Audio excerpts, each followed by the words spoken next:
8th August RG Kar hospital Kolkata 31 years ఉన్న junior doctor continuous గా 36 hours పాటు హాస్పిటల్లోనే డ్యూటీ చేసింది. ఆ రోజు నైట్ కూడా తను డ్యూటీలోనే ఉంది. తను పీజీ చేస్తున్న ఒక ట్రైనీ డాక్టర్. ఆ డాక్టర్ తన కొలీగ్స్ తో మాట్లాడడానికి 3rd ఫ్లోర్ లో ఉన్న సెమినార్ హాల్ కి వచ్చింది. అక్కడే వాళ్లతో పాటే భోజనం కూడా చేసింది. ఆ హాస్పిటల్లో డాక్టర్స్ రెస్ట్ తీసుకోవడానికి రెస్ట్ రూమ్ లేకపోవడంతో తన కొలీగ్స్ వెళ్లిపోయాక 36 అవర్స్ డ్యూటీ చేయడం వల్ల అలసిపోయిన తను అదే సెమినార్ హాల్లో పడుకుంది.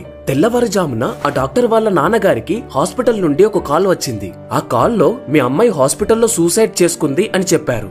డాక్టర్ గారి అమ్మ అండ్ అలాగే వాళ్ళ నాన్నగారు హాస్పిటల్ కి వచ్చేశారు. పోలీసులు వాళ్ళని లోపలికి పంపించడం లేదు.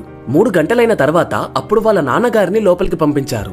అక్కడ తన కూతురు హాఫ్ నాక్డ్ గా ఉంది. తన పెదాలు కట్ అయ్యాయి. తన పెల్విక్ రీజియన్ నుండి బ్లడ్ వస్తుంది. తన కళ్ళలో గ్లాస్ ముక్కలున్నాయి. తన కూతుర్ని మానభంగం చేశారన్న విషయం తనకు అర్థమైపోయింది. ఆ విషయం అర్థమైన తర్వాత వాళ్ళ నాన్నగారు తట్టుకోలేకపోయారు.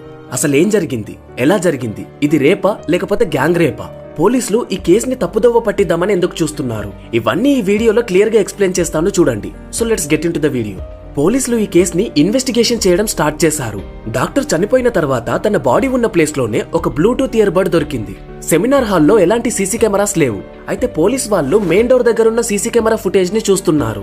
ఆ ఫుటేజ్ లో సేమ్ బాడీ దగ్గర దొరికిన ఒక ఇయర్ బడ్ లాంటిది ఒక వ్యక్తి పెట్టుకుని హాస్పిటల్ కి రావడం చూశారు. తనతో పాటు ఆగస్టు 9th రోజు 3 AM to 5 AM ఈ టైం మధ్యలో దాదాపు 10 మంది హాస్పిటల్ కి వచ్చారు.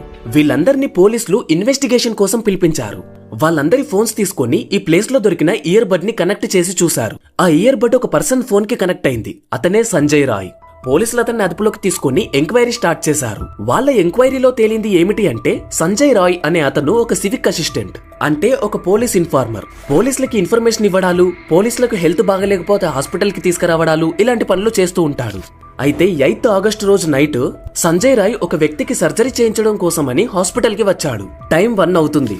సంజయ్ రాయ్ హాస్పిటల్లోనే ఒక ప్లేస్ కి వెళ్లి తన ఫోన్ లో ఫోన్ చూస్తూ మందు తాగాడు. ఆ తర్వాత హాస్పిటల్లోని 3rd ఫ్లోర్ కి వెళ్లాడు. అక్కడే సెమినార్ హాల్ ఉంటుంది. ఆ సెమినార్ హాల్లో డాక్టర్ ని చూశాడు. డాక్టర్ నిద్రలో ఉండటంతో తనపై దారుణంగా అటాక్ చేశాడు. ఆ తర్వాత ఎవిడెన్స్ లేకుండా చేయడానికి అక్కడంతా క్లీన్ చేశాడు. ఆ సమయంలోనే తన చెవిలో ఉన్న ఇయర్బడ్ అక్కడ పడిపోయింది. 3 AM కి లోపలికి వెళ్లిన సంజయ్ దాదాపు 40 to 45 minutes అక్కడే ఉన్నాడు. ఆ తర్వాత మళ్ళీ 4:37 AM కి ఏమీ తెలియనట్టు హాస్పిటల్ నుండి బయటకు వెళ్లిపోయాడు. సంజయ్ రాయ్ పైన అంతకుముందే క్రిమినల్ రికార్డు ఉంది. ఇప్పటి వరకు తన 4 అమ్మాయిల్ని పెళ్లి చేసుకున్నాడు. అందులో 3 భార్యలు తన టార్చర్ భరించలేక వెళ్లిపోయారు. 4th వైఫ్ క్యాన్సర్ వల్ల చనిపోయింది. అసలు పోలీసులు చేసింది సంజయ్ రాయే అని ఎలా కనిపెట్టారు? దీనికి కొన్ని ప్రూఫ్స్ ఉన్నాయి, అవేంటో ఇప్పుడు చూద్దాం. First one, ear buds connect అవ్వడం. సెకండ్ పాయింట్, తన ఇంటికి వెళ్లి తన డ్రెస్ ని వాష్ చేశాడు. కానీ తన షూ మీద మాత్రం ఒక బ్లడ్ మార్క్ ఉంది. ఆ బ్లడ్ మార్క్ ఆ డాక్టర్ది అవ్వడం వల్ల దొరికిపోయాడు. థర్డ్ పాయింట్, తన ఫోన్ ని పోలీసులు తీసుకొని ఆ ఫోన్ ని చెక్ చేస్తే అందులో చాలా వైలెంట్ పోర్నోగ్రాఫిక్ వీడియోస్ బయటపడ్డాయి. ఫోర్త్ పాయింట్, సంజయ్ రాయ్ బాడీని ఎగ్జామిన్ చేసినప్పుడు బాడీ పైన కొన్ని స్క్రాచెస్ ఉన్నాయి. ఆ స్క్రాచెస్ ని అబ్జర్వ్ చేస్తే అవి డాక్టర్ పై అటాక్ చేసినప్పుడు డాక్టర్ రెస్క్యూ చేసుకునే టైంలో పడ్డాయి. సో పోలీసులకు అర్థమైంది రేప్ చేసింది సంజయ్ రాయే అని. ఒక డాక్టర్ కంటిన్యూస్ గా 36 అవర్స్ కష్టపడి ఒక 1 hour మాత్రమే రెస్ట్ తీసుకుంటే ఆ 1 hour లోనే ఇలా జరగడం ఎంత దారుణం అనేది మనమే అర్థం చేసుకోవాలి. ఇనిషియల్ గా దీన్ని పోలీసులు సూసైడ్ అని అన్నారు. కానీ డాక్టర్ వాళ్ళ నాన్నగారు వెళ్లి చూసినప్పుడు తన కాళ్ళు 90 degrees లో ఉన్నాయి. అండ్ అంతేకాకుండా తన బాడీ అంతా ఇంజురీస్ తో నిండి ఉంది. ఇక్కడ ఇంత క్లియర్ గా కనిపిస్తున్నప్పుడు పోలీసులు ఎందుకని ఇది సూసైడ్ అని చెప్పారు? దీని గురించి మాట్లాడే ముందు డాక్టర్ బాడీని పోస్ట్ మార్టం కి పంపించిన తర్వాత ఆ అటాప్సీ రిపోర్ట్ వచ్చింది. ఆ అటాప్సీ రిపోర్ట్ చూస్తే అర్థమవుతుంది ఆ డాక్టర్ ఎంత బాధను అనుభవించిందో అని. అటాప్సీ రిపోర్ట్ లో ఏముందంటే డాక్టర్ యొక్క upper lip, lower lip and అలాగే నోస్, ఇవి 3 కొంచెం కట్ అయ్యి వాటిపైన బైట్ చేసిన మార్క్స్ ఉన్నాయి. బికాస్ సంజయ్ అటాక్ చేసినప్పుడు డాక్టర్ అరుపులు ఎవరికి వినపడకూడదు అని ఇలా చేసుంటాడు. సెకండ్ వన్, తన చెంపల పైన మరియు లోవర్ జా పైన కూడా గాయాలయ్యాయి. థర్డ్ వన్, డాక్టర్ యొక్క కాలర్ బోన్ విరిగి ఉంది. ఫోర్త్ వన్, డాక్టర్ కళ్ళలో గ్లాస్ ముక్కలున్నాయి అండ్ అలాగే ఫింగర్స్ పై ఇంజురీస్ ఉన్నాయి. ఫిఫ్త్ వన్, తలలో ఉన్న టెంపోరల్ బోన్ విరిగి ఉంది. అంటే సంజయ్ తన పక్కనే ఉన్న గోడకి ఎంత బలంగా కొట్టాడో మనం అర్థం చేసుకోవచ్చు. సిక్స్త్ వన్, ఇదైతే చాలా దారుణం. డాక్టర్ యొక్క పెల్విక్ రీజియన్ లో ఉండే పెల్విక్ రీడిల్ అనే ఒక పార్ట్ విరిగిపోయి ఉంది. ఈ ఇమేజ్ ని చూడండి, మీకే అర్థమవుతుంది. ఒకసారి ఊహించుకోండి డాక్టర్ ఎంత పెయిన్ అనుభవించుంటుందో. సెవెంత్ వన్, ఇదే అసలైన విషయం. డాక్టర్ యొక్క వజీనాలో 150 milligrams సీమన్ కనబడింది. ఒక పర్సన్ నుండి దాదాపు 15 to 20 milligrams సీమన్ మాత్రమే వస్తుంది. కానీ 150 milligrams అంటేనే ఇక్కడ చాలా డౌట్స్ రేజ్ అవుతున్నాయి. ఇది ఒక్కరు చేశారా లేదా ఒక గ్యాంగ్ చేసిందా అని. ఈ విషయం జరిగిన తర్వాత అందరూ ప్రొటెస్టులు చేస్తూ ఉంటే ఆర్జికార్ కాలేజ్ ప్రిన్సిపల్ అయిన సందీప్ జోస్ ఒక మాట అన్నారు. అదేంటి అంటే ఆ టైంలో ఆ అమ్మాయి అక్కడికి వెళ్లి ఎందుకు పడుకుంది అని. ఈ విషయం విన్న డాక్టర్స్ అందరూ ప్రిన్సిపల్ రిజైన్ చేయాలి అని ప్రొటెస్టులు స్టార్ట్ చేశారు. దానికి కాలేజ్ నుండి ప్రిన్సిపల్ రిజైన్ కూడా చేశాడు. కానీ with in the span of 6 hours లోనే వెస్ట్ బెంగాల్ గవర్నమెంట్ తనకి వేరే కాలేజ్ లో పోస్టింగ్ ఇచ్చింది. అయితే ఆ ప్రిన్సిపల్ ఒక శాడిస్ట్ అని, లంచాలు తీసుకుంటాడు అని అండ్ అలాగే స్టూడెంట్స్ ని ఫెయిల్ చేస్తాడు అని చాలా మంది స్టూడెంట్స్ అంటున్నారు. అయితే ఈ ఇన్సిడెంట్ వెనుక సంజయ్ రాయ్ తో పాటు ఖచ్చితంగా ఇంకొక పెద్ద చేయి ఉండే ఉంటుంది. ఎందుకంటే పాయింట్ నెంబర్ 1, పోలీసులు బాడీని చూసినప్పుడు వాళ్ళ పేరెంట్స్ కి రేప్ అని చెప్పకుండా అది ఒక సూసైడ్ అని చెప్పారు. కానీ ఇది ఒక సూసైడ్ అని వాళ్ళకి ఎలా అనిపించిందో ఇది ఒక పెద్ద క్వశ్చన్ మార్క్. పాయింట్ నెంబర్ 2, పోలీసులు పేరెంట్స్ ని పిలిచాక వాళ్ళని 3 hours పాటు లోపలికి అలౌ చేయలేదు. అసలు ఈ 3 hours పాటు పోలీసులు లోపలికి పేరెంట్స్ ని ఎందుకు అలౌ చేయలేదు? పాయింట్ నెంబర్ 3, మానభంగం చేసిన సంజయ్ రాయ్ ఒక పోలీస్ ఏజెంట్. తను మానభంగం చేశాక అక్కడే ఉన్న పోలీస్ బ్యారెక్స్ లో, అంటే పోలీసులు రెస్ట్ తీసుకునే ప్లేస్ లోనే కాసేపు పడుకున్నాడు. అంటే ఇతను పోలీసులకు అంత క్లోజా? సో చాలా మంది పోలీసులు ఎవరినో ఒక పెద్ద వ్యక్తిని ఈ కేసు నుండి తప్పించడానికి ప్రయత్నం చేస్తున్నారు అని అంటున్నారు. అందుకే పోలీసులంటే అందరికీ నమ్మకం పోయి ఈ కేసుని సిబిఐకి ఇవ్వాలని ప్రొటెస్ట్ చేస్తున్నారు. నిజంగా ఈ ఇన్సిడెంట్ వెనుక ఇంకెవరైనా ఉన్నారా? ఈ విషయం పైన చాలా డౌట్స్ రేజ్ అవుతున్నాయి. ఎందుకంటే డాక్టర్ యొక్క వజైనాలో 150 milligrams ఆఫ్ సీమన్ దొరకడం. ఇన్ని రోజుల నుండి కాలేజ్ నడుస్తున్నా సరే ఒక్కరోజు కూడా అక్కడ కన్స్ట్రక్షన్ వర్క్ జరగలేదు. కానీ ఎప్పుడైతే డాక్టర్ డెడ్ బాడీ దొరికిందో ఆ టైంలోనే అదే ప్లేస్ లో కన్స్ట్రక్షన్ స్టార్ట్ చేశారు. మేబీ ఎవిడెన్స్ ని డిస్ట్రాయ్ చేయడానికి అయి ఉండొచ్చు. ఇకపోతే పోలీసులు ఈ కేసుని తప్పుదోవ పట్టిద్దామని చూడటం. అండ్ అంతేకాకుండా August 14th నైట్ మిగతా వాళ్ళంతా ప్రొటెస్టులు చేస్తున్నారు. ఈ టైంలోనే గుర్తు తెలియని 40 మంది వచ్చి హాస్పిటల్లో ఉన్న అన్ని ఎక్విప్మెంట్స్ ని పగలగొట్టారు.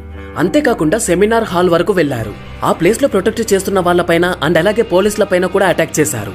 అసలు వీళ్ళంతా ఎవరు? వీళ్ళు కూడా ఎవిడెన్స్ ని డిస్ట్రాయ్ చేయడానికే వచ్చారా? ఇకపోతే last point, CM Mamata Banerjee గారు ఒక మాట అన్నారు. August 10th వరకు లోకల్ పోలీసులు ఈ కేసుని హ్యాండిల్ చేస్తారు. ఒకవేళ August 10th వరకు ఏమీ డిక్లేర్ అవ్వకపోతే అప్పుడు ఈ కేసుని సిబిఐకి అప్పగిస్తాను అని ఆమె చెప్పింది. ఒక సాడిస్ట్ అయిన ప్రిన్సిపల్ రిజైన్ చేస్తే మాత్రం 6 hours లోనే వేరే కాలేజ్ లో పోస్టింగ్ ఇచ్చారు. ఇంత సీరియస్ కేసును మాత్రం 10th వరకు చూసి ఆ తర్వాత సిబిఐకి ఇస్తాము అని చెప్పారు. ఎందుకని ఇమీడియట్ యాక్షన్ తీసుకోలేదు? ఇలా ఈ ఇన్సిడెంట్ పైన ప్రతిసారి ఇలాంటివి చూసినప్పుడే చాలా మంది ప్రొటెస్ట్లకు దిగుతున్నారు. చాలా మంది డాక్టర్స్ ప్రొటెస్ట్ చేయడం వల్ల ఈ కేసుని సిబిఐ హ్యాండిల్ చేయాలి అని వెస్ట్ బెంగాల్ హైకోర్టు జడ్జిమెంట్ ఇచ్చింది. ఇకపోతే సిబిఐ దీనిపైన ఛార్జ్ తీసుకుని ఇన్వెస్టిగేషన్ ని మొదలు పెట్టింది.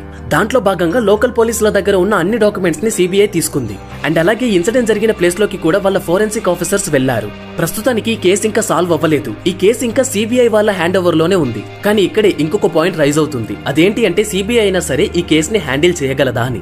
ఎందుకంటే సిబిఐ ఒకప్పట్లా లేదు. ఎందుకంటే రీసెంట్ టైంలో జరిగిన ఫేమస్ కేసులని ఏది సిబిఐ ఇంకా సాల్వ్ చేయలేదు. Like farmer protest, electoral bond scam, Pune Porsche accident, Sushant Singh Rajput death case, కోటాలో జరిగే సూసైడ్స్, యూపీఎస్సీ ఎంట్రన్స్ స్కామ్, మొన్న రీసెంట్ గా లీక్ అయిన NEET exam paper scam, Delhi liquor case scam, ఇవే కాదు ఇంకా చాలా ఉన్నాయి. ఇవన్నీ చూసిన తర్వాత సిబిఐ పైన కూడా నమ్మకం పోతుంది. హోప్ ఈ కేసుని వాళ్ళు సాల్వ్ చేయాలి. అండ్ ముఖ్యంగా ఈ కేసులో కేవలం డాక్టర్స్ మాత్రమే ప్రొటెస్టులు చేస్తున్నారు. కానీ మీకు గుర్తుందా, కోవిడ్ అప్పుడు మన కష్ట సమయాల్లో డాక్టర్సే మనకు తోడుగా ఉన్నారు. సో ఇప్పుడు వాళ్ళకి అండగా నిలవాల్సిన బాధ్యత మనదే. సో ఖచ్చితంగా వాళ్ళకి మనం సపోర్ట్ చేయాలి. ఈ కేసు పైన ఖచ్చితంగా మీ వాయిస్ ని కూడా రైజ్ చేయండి. ఇదే కాకుండా ఇండియన్ జ్యుడిషియరీ సిస్టమ్ కూడా ఇలాంటి సంఘటనల పైన స్ట్రిక్ట్ యాక్షన్స్ తీసుకోవాలి. ఈ రీసెంట్ టైమ్స్ లోనే మనం ఎన్నో ఇన్సిడెంట్స్ విన్నాము. హైదరాబాద్ లో ఉన్న వనస్థలీపురంలో తన ఓన్ ఫ్రెండ్స్ వల్లే ఒక అమ్మాయి బలైపోయింది.